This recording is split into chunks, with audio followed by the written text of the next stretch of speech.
Deuxième exemple ici de calcul d'une transformée de Fourier. Donc là, vous donne la fonction, pour un certain paramètre a strictement positive, exponentielle moins a fois valeur absolue de x. Alors comment on va faire pour calculer sa transformée de Fourier? Ici, si on prend un peu de recul, si j'applique directement les définitions de base, à cause des valeurs absolues, je ne vais pas pouvoir faire calculer de primitive directe. Pour ça, il faut d'abord choisir séparer des valeurs absolues. Si vous vous souvenez de la méthode, ça revient à couper en deux l'intégrale, partie négative, partie positive, pour voir quand c'est positif, quand c'est négatif. Ou bien, on peut avoir encore plus de recul que ça, et se souvenir que quand j'ai une valeur absolue, la valeur absolue est une fonction qui est paire. Qu'est-ce qu'on peut dire? Si je prends un x dans R, on calcule f de moins x, pour vérifier ce qu'on calcule, je vous le dira. Ça va être exponentielle de moins a fois valeur absolue de moins x, mais sauf que valeur absolue de moins x, c'est pareil que valeur absolue de x. Exponentielle de moins a fois valeur absolue de x, ça fait donc f de x. Donc, je peux dire que f est paire. Et comme f est paire, on va pouvoir utiliser la formule qu'on a vue dans l'exemple précédent, dans la démonstration précédente. Donc, c'est ce qu'on va faire ici. Donc, pour calculer la transformée de Fourier, on va prendre un y dans R, on va calculer f chapeau y égale, ça va donner 2 fois l'intégrale de 0 à plus l'infini de f de x. Donc, je vais écrire f de x, ça vaut exponentielle moins a fois x, parce que comme je suis entre 0 et plus l'infini, je peux retirer la valeur absolue. La valeur absolue de x vaut x quand x est positif, ce qui est le cas ici, fois cosinus de 2pi x y dx. Et donc maintenant, on doit calculer cette transformée de Fourier et donc cette intégrale. Pour calculer cette intégrale, qu'est-ce qu'on va observer? En fait, ce qu'on doit regarder, c'est que j'ai un produit d'un exponentiel fois un cosinus. Ça fait partie des exemples classiques qu'on a vu l'an dernier, quand on a vu les cours de calcul d'intégrale. Et si vous vous souvenez bien, j'espère que vous vous en souvenez, je vous laisse quelques secondes de blabla, on va dire, pour vous rafraîchir la mémoire. J'espère que maintenant vous l'avez. Donc je vous le dis, pour calculer ce type d'intégrale, il faut faire une double intégration par partie. Et lorsqu'on aura fini la deuxième intégration par partie, on retombera sur l'intégrale du départ, on résout une équation, ça nous permettra de trouver la valeur de f chapeau y. Donc c'est ce qu'on va faire là maintenant, tout de suite. Je vous rappelle, pour mon intégration par partie, j'ai le choix entre qui je vais dériver et qui je vais intégrer. C'est pareil, il n'y a pas de souci. La seule contrainte, c'est que le choix que je fais pour ma première intégration par partie, il faut que je fasse le même pour la seconde intégration par partie. Donc là, on a le choix entre dériver l'exponentielle ou dériver le cos. Ça ne va pas changer grand-chose. La question qu'on doit se poser, c'est est-ce qu'on a envie d'avoir des fois moins a ou des divisés par moins a? Est-ce qu'on a envie d'avoir des fois 2pi y ou des divisés par 2pi y? Alors moi je préfère, bon ça ne change pas grand-chose en fait, allez, ce qu'on va dire, disons qu'on va intégrer celle-ci, donc on va l'appeler U', et qu'on va dériver celle-là, donc on va l'appeler V. Si vous faites l'autre choix, vous trouverez exactement le même résultat, il n'y a pas de souci, d'accord? Donc là, je vais l'appeler U' pour celle-ci et V pour celle-ci. Faisons notre calcul, on va trouver, j'oublie pas mon 2 en facteur ici, donc 2, facteur de grande parenthèse, ou bien pour travailler le 2, tiens, on va calculer f chapeau y, je vais calculer f chapeau y sur 2. Hop, et comme ça, je ne travaille pas le 2 partout. Et après, à la fin, il faudra bien que je me souvienne de mon résultat, il est sur 2, donc il faut que je m'occupe. Donc, reprenons. On fait mon intégration par partie. Dans le prochain, on va avoir du U fois V. U, ça va donner du primitif de ça, exponentielle, moins AX sur moins A, fois V, c'est-à-dire fois cosinus de 2pi x y, entre 0 et plus l'infini. Moins intégrale de 0 à plus l'infini, de u, c'est encore une fois exponentielle moins ax sur moins a, je vais essayer de m'appliquer, moins ax sur moins a, fois dérivée de ce terme-là, dérivée de cosinus de pi xy, ça va donner du moins 2pi y, donc fois moins 2pi y fois sinus de 2pi xy, et je n'oublie pas le dx. Alors, observons ce qu'on a ici. Égal en plus l'infini. Alors ça, c'est une notion, ce qu'on appelle l'intégrale généralisée. On l'a vu un petit peu l'an dernier quand on a transformé de Laplace. Si vous vous souvenez bien, si je veux être très très rigoureux, il faudrait que je mette l'intégrale de 0 à par exemple grand M, que je calcule et qu'après je fasse tendre M vers plus l'infini pour montrer que l'intégrale est bien définie. Mais là, c'est le cas. Toutes les fonctions que je vais vous donner vont bien fonctionner. Leur transformée de Fourier existera, donc les intégrales seront bien définies, ce qui fait qu'on peut directement calculer de tête la limite quand x tend vers plus l'infini. Donc regardons. Quand x tend vers plus l'infini, exponentielle de moins a fois x, a étant positif, moins a est négatif, et donc moins a fois plus l'infini, ça fait moins l'infini, donc exponentielle tend vers 0. Le cosinus, lui, il n'aura pas de limite, il va faire que osciller. Il va faire que osciller, mais il va faire que osciller en restant borné. Un cosinus est compris entre moins 1 et 1. Donc 0 fois quelque chose de borné, ça va donner 0. Donc je vais avoir un premier terme qui va être 0, et je vais expliquer ici. Ce 0, c'est car cos est borné.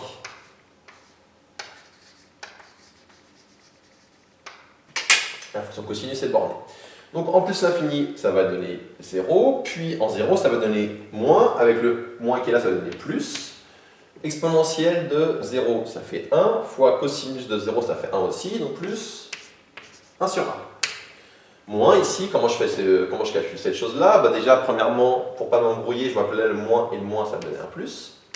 Et je refais maintenant une IPP comme en respectant les choix d'avant. C'est-à-dire mon exponentielle, je vais à nouveau l'intégrer, donc je vais l'appeler U'.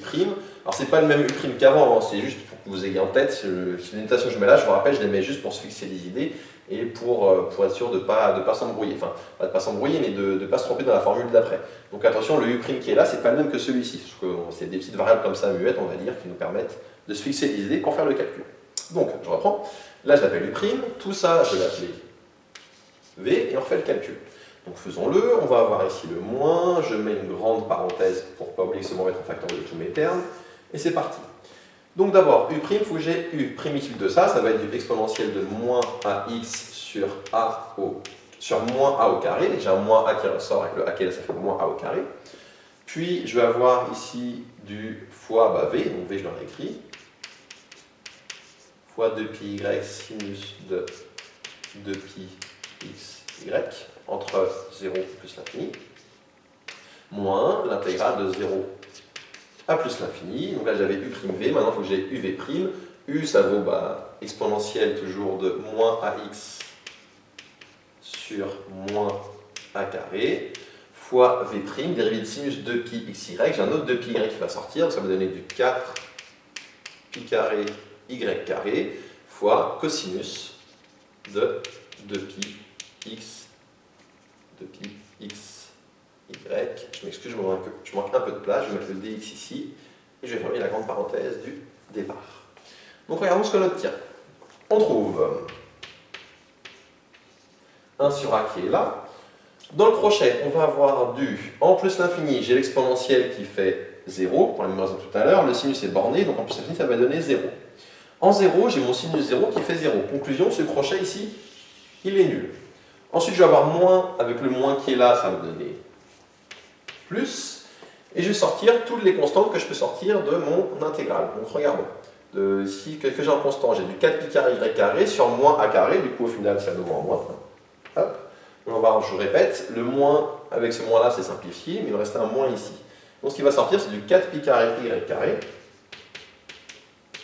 4π carré y carré sur a au carré et fois l'intégrale de 0 à plus l'infini de exponentielle moins ax fois 4, non j'ai sorti, pardon ça, fois cosinus de 2π xy dx. Donc je vous rappelle ce que j'ai fait, j'ai sorti tout ce qui était constant de mon intégrale. Ce qui est constant, comme j'intègre par rapport à x, c'est tous les termes où il n'y a pas de x. Donc 4π carré y carré sur a carré, c'est une constante par rapport à l'intégrale que j'ai. Qu'est-ce que j'observe? J'observe que ça, c'est mon intégrale de départ. Et donc ça vaut quoi? Si je regarde mon intégrale de départ, elle valait f chapeau y sur 2. Elle est ici. Donc j'observe que ça, c'est la même chose que j'avais au départ. Donc c'est f chapeau y sur 2. Juste cette partie orange. Et donc qu'est-ce que je viens de montrer? Je viens de montrer que donc f chapeau y sur 2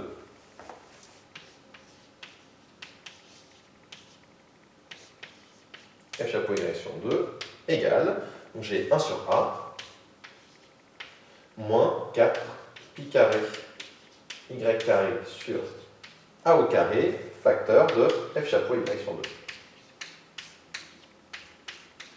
Et donc pour terminer mon calcul, il ne reste plus qu'à isoler mon f chapeau y. Donc qu'est-ce que je peux faire? Je peux dire que j'ai f chapeau y, vous pouvez le sur 2, facteur de... Donc j'envoie ça de l'autre côté, je vous rappelle, j'ai une équation de degré 1 ici, l'inconnu f chapeau y. Si ça vous trouble que l'inconnu s'appelle f chapeau y, vous pouvez poser grand X égale f chapeau y, et vous dites que votre inconnu c'est grand X, ça fait grand X sur 2 égale 1 sur a, moins 4 pi carré y carré sur a carré, grand X. Donc je vous rappelle, pour résoudre une équation de degré 1, j'isole mon inconnu, donc f chapeau y, et je vais avoir, quand j'envoie ça de l'autre côté, je vais avoir facteur de ce terme-là, donc 1, plus 4 pi carré y carré sur a au carré. Et ça vaut donc 1 sur 1. Ça va me donner, alors pour réussir à mettre la conclusion dans ce tableau, je vais faire un petit calcul de z qui n'est pas trop compliqué. Là, j'ai une somme de deux fractions. Pour faire une somme de deux fractions, je mets tout au même dénominateur. Donc je multiplie ici le 1 par a au carré. Donc je vais le faire. Je multiplie par a au carré. Et ça me fait donc tout. Alors, je vais essayer de m'appliquer un petit peu. Ça fait donc tout sur la même fraction.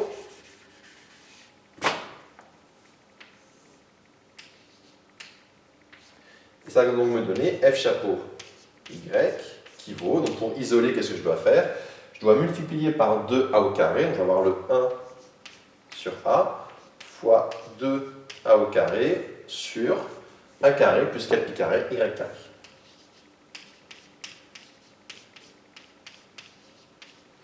Et donc, si je simplifie, qu'est-ce que j'obtiens? J'obtiens que ce a là simplifié avec le a carré qui est là, il va rester donc 2a sur a carré plus 4pi carré y carré. Et ça termine le calcul et c'est transformé de Fourier. Donc ça vous a permis, je l'espère, de vous rafraîchir la mémoire. On l'a fait pas mal de fois, ce genre de calcul l'an dernier. Le calcul de l'intégrale d'un exponentiel fois un cos, ou fois un sin, ça aurait été la même méthode. Donc là, c'est ce qu'on a fait l'an dernier. Peut-être ce qui peut vous troubler un peu plus, c'est que l'an dernier, en général, dans mon exponentiel, dans mon cos, j'avais des constantes, enfin des nombres, c'est-à-dire 2, 3, 4, des choses comme ça. Là, il y a des a, des y, des pi, ça peut peut-être vous embrouiller un peu plus pour ceux qui ont des difficultés, qui ont un peu plus de difficultés avec le calcul, mais je vous assure, c'est la même chose que pour l'an dernier. Juste, vous vous concentrez un peu plus pour manipuler les a, les y carrés, les pi carrés, sans vous tromper. Donc voilà pour la fin de cet exemple, et on passe au suivant.